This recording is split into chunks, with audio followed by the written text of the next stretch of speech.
Hello বন্ধুরা, কেমন আছো সবাই? আশা করি ভালো আছো। তো এটা হইলো ওই সাইডের বিল্ডিংয়ের, আর এই সোলার প্যানেলটা হলো এই সাইডের বিল্ডিংয়ের। তো ওনাদের এখানে দিনের বেলায় খরচ বেশি হয়, যার কারণে ওনাদের সোলারের সাথে মেনটেন করা যায় না। ঠিক আছে, ওনাদের সোলার থেকে যেটা উৎপাদন হয় ওটা দেখা গেছে দিনের বেলায় খরচ হয়ে যায়, রাত্রের জন্য জমা থাকে না। তো এই জন্য আমরা আরেকটা লাগাইতেছি, এই 65 ওয়াটের।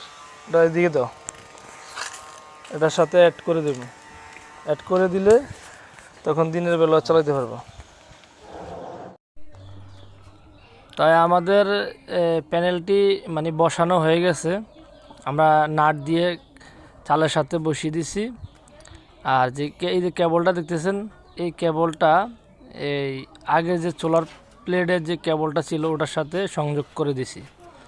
তো এখন একই কেবলের মাধ্যমে দুইটা সোলার প্লেট আমরা সংযোগ করে দিচ্ছি। এটা চলে গেছে একদম নিচে। তো শাকিলে যেদিকে কাজ করতেছে। আর ব্যাটারিটা আমি আপনাদের একটু দেখাই। ব্যাটারিটা 100 অ্যাম্পিয়ারের ব্যাটারি। ব্যাটারিটা নতুন নিয়ে আসছে, 100 অ্যাম্পিয়ারের ব্যাটারি। আর ওনাদের এই সোলার প্যাকেজটি ছিল আপনার রিমসু কোম্পানির। ওনাদের তো এখন আর কোনো লোক নাই, বাট আমরা এই সব কোম্পানির যত সোলার সিস্টেম আছে ওগুলি সার্ভিস